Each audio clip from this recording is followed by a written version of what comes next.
इन दिनों एक बहस चल रही है, खासकर सोशल मीडिया पर यह बहस खूब हो रही है।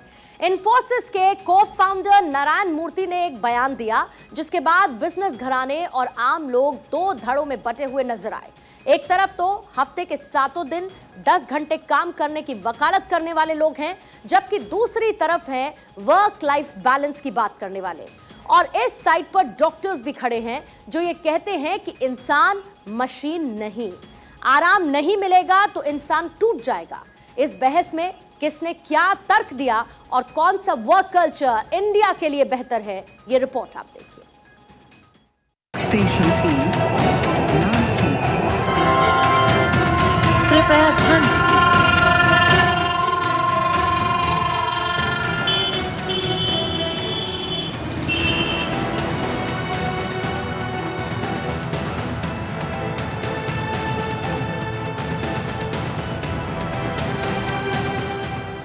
एक टीवी का विज्ञापन ज्यादातर लोगों ने देखा होगा। भाग दौड़ भरी जिंदगी, थकना मना है। भाग दौड़ भरी जिंदगी, थकना मना है।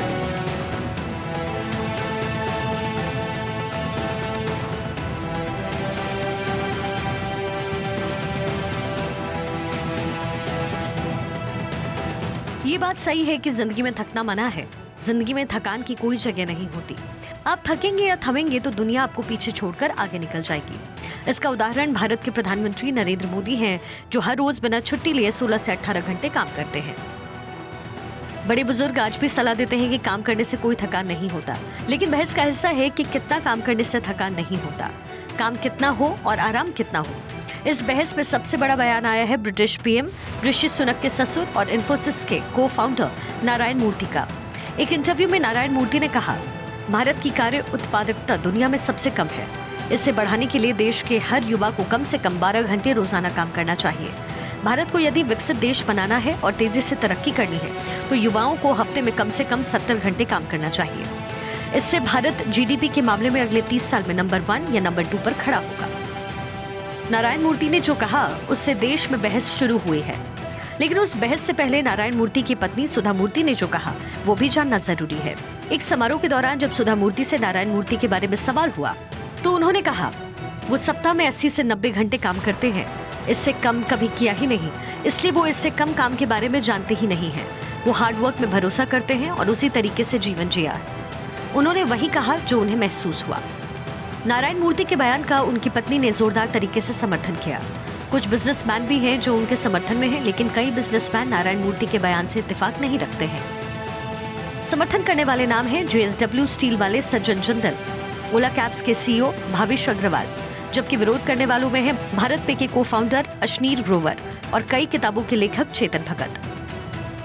नारायण मूर्ति ने जो बहस शुरू की है उससे बिजनेसमैन ही दो धड़ों में बटे हुए नजर आ रहे हैं।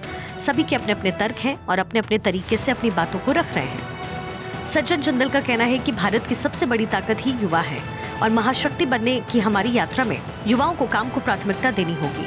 जैसे जैसे हम आगे बढ़ेंगे आराम के अवसर भी मिलेंगे। वहीं भावेश अग्रवाल का कहना है कि ये ऐसा लम्हा है जब हम कुछ ऐसा करें जो विकसित देशों के कई पीढ़ियों ने बनाया है। हमें एक पीढ़ी में वो सब हासिल करना होगा। चेतन भगत का कहना है कि सप्ताह में 35 घंटे ही काम करें, लेकिन वो 35 घंटे बहुत मायने रखते हो। लंबा समय बिताने का ये मतलब कतई नहीं है कि कोई प्रोडक्टिव काम हो रहा है। वहीं अशनीर ग्रोवर का कहना है कि अभी भारत के दफ्तरों में काम को उसके नतीजों के बजाय घंटों से मापा जाता है। नारायण मूर्ति के बयान से ऐसा लगता है कि युवाओं के आलसी होने की वजह से भारत अब तक विकसित देश नहीं बन पा रहा है। नारायण मूर्ति ने जो कहा उसमें कुछ गलत नहीं है, लेकिन मामला गिव एंड टेक वाला होना चाहिए ना। कोई भी युवा 70 घंटे कब काम कर सकता है? जब उसे काम से लगाव हो, जब उसे काम करने में मजा आए, काम करने में ऊर्जा लगाए, और सबसे बड़ी बात 70 घंटे काम करने के एवज में उसे सैलरी भी 70 घंटे वाली दी जाए। आज के भारत में ज्यादातर युवाओं का जीवन EMI पर गुजर रहा है। महीने की 20 तारीख आते आते युवाओं के बैंक अकाउंट खाली हो चुके होते हैं। यहाँ ये भी जानना जरूरी है कि इंसान का शरीर इतना काम करने के लिए बना भी है या नहीं।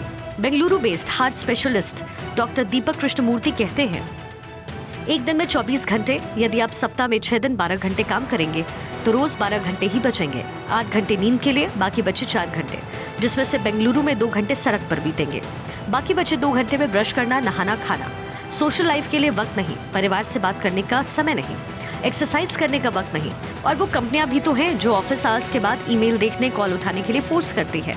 फिर आप पूछते हैं कि युवाओं को हार्ट अटैक ज्यादा क्यों आ रहा है। नारायण मूर्ति जी का स्टेटमेंट है कि हमारी यूथ को 70 आवर्स अ वीक के लिए काम करना चाहिए, जिससे हमारी इकोनॉमी और फास्ट ग्रो हो सके और जो इकोनॉमीज़ ऑलरेडी बहुत कॉम्पिटेंट और इस्टेब्लिश्ड है उनके साथ compete कर सके। बट क्या ये सच में पॉसिबल है कि हम 70 आवर्स तक अपनी प्रोडक्टिविटी या 10 आवर्स पर डे हम प्रोडक्टिव रह सकते हैं? ये क्वेश्चनेबल है, क्योंकि मेंटल हेल्थ इश्यूज़ और इतने सारे इश्यूज़ हम सुनते हैं आजकल, उसके हिसाब से 10 आवर्स लॉग करना इम्पॉसिबल है। यहाँ हमें ये भी जानने की जरूरत है कि हर इंसान हर रोज एक बराबर काम नहीं कर सकता। कभी वो दिन में 12 से 15 घंटे काम कर सकता है, तो कभी 2 घंटे भी प्रोडक्टिव काम करना संभव नहीं हो सकता। वर्क लाइफ बैलेंस की भी बेहद जरूरत होती है। कोरोना काल में लोगों ने घर पर रहकर फैमिली वैल्यूज को सीखा है और अब उन फैमिली वैल्यूज को फिर से कम करने की कोशिश नहीं होनी चाहिए। मेरे हिसाब से लगता है कि वर्क लाइफ बैलेंस होना इक्वली इम्पॉर्टेंट है। और बात रही न्यू जनरेशन की, तो आई बिलीव न्यू जनरेशन को अपने वर्क के साथ साथ फैमिली को टाइम देना भी इक्वली इम्पॉर्टेंट है। Because as we have seen कि कोविड में क्या एक ऐसा समय आया था कि जब हमें रियलाइज़ हुआ था कि अपनी फैमिली को टाइम देना, अपनी पर्सनल चीज़ों को टाइम देना कितना इम्पॉर्टेंट है। 70 घंटे काम करने का मतलब है कि आप एक दिन में 10 से ज़्यादा घंटे काम कर रहे हैं, राइट? तो एक दिन में 10 से ज़्यादा घंटे ऑब्वियसली ह्यूमन बॉडी है, इतना नहीं हो पाता है। And some people are travelling from Gurgaon to Delhi, Delhi to Noida, Gurgaon to Noida and what not, right? तो उनके लिए ट्रैवलिंग का टाइम भी ऑब्वियसली बढ़ने वाला है, तो which becomes equal to 12 hours working in a day. So I believe ये तो ठीक नहीं है। एक तरफ दुनिया हफ्ते में 4 दिन काम और 3 दिन आराम की तरफ बढ़ रही है, वहीं भारत में 7 दिन और 10 घंटे काम कराने वाली बातें कही जा रही है। कुछ आंकड़े जानना बेहद जरूरी है।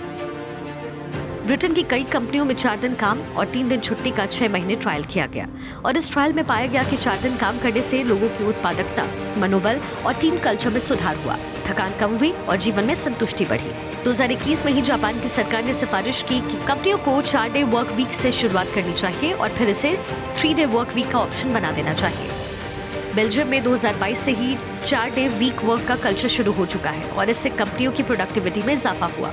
मेरे हिसाब से डेफिनेटली हमें आउटपुट बढ़ाना होगा, क्योंकि कुछ रिसेशन का वक्त भी आ रहा है। ग्लोबली हमने देखा है, पहले रशिया यूक्रेन वॉर, अब इजराइल हमास। बट ऐसे में मेरे हिसाब से आज का युवा ये चाहता है कि टैलेंट ज़्यादा बढ़ाया जाए, चैट जीपीटी इस तरह की चीज़ों का इस्तेमाल किया जाए, टैलेंट के ऊपर ज़्यादा फोकस किया जाए, ताकि शायद वो 50-55 घंटे काम करके ही उतनी प्रोडक्टिविटी निकाल सके। अब उसके लिए मेरा ये सजेशन है कि कॉलेज लेवल पे ही हम युवा को ट्रेन ऐसे करें कि उसका टैलेंट इतना अच्छा हो कि वो आउटपुट अपना अच्छा दे सके।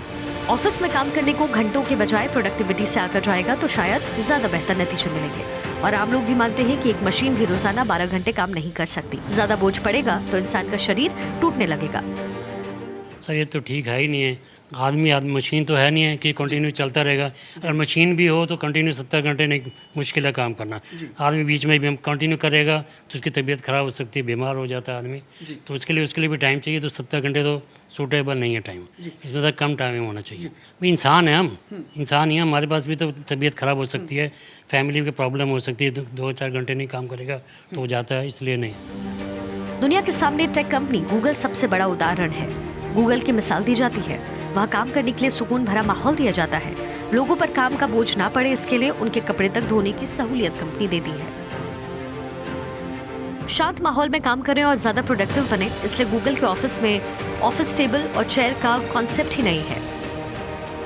यहाँ तक कि कोई डिस्टर्बेंस ना हो, इसके लिए घास काटने में मशीन का इस्तेमाल नहीं होता, बल्कि गूगल के पेरोल पर बकरियां रखी गई हैं जो घास को बढ़ने नहीं देती। और इतनी सहूलियत और सुविधाओं के बाद गूगल मार्केट में सबसे ज्यादा सैलरी भी देता है। उस पर रोज ऑफिस आने इसकी भी कोई पाबंदी नहीं है। मतलब साफ है कि जब वर्क और लाइफ का बैलेंस बेहतर होता है तो प्रोडक्टिविटी ज्यादा होती है। हालांकि काम के घंटे कितने होने चाहिए, ये काम करने वाले और काम किस तरह का है, इस पर निर्भर होना चाहिए। हफ्ते में रोजाना 12 घंटे काम करना भी संभव है, लेकिन उसके बाद कर्मचारी को उसी हिसाब से सैलरी और उसी मुताबिक आराम भी मिलना चाहिए।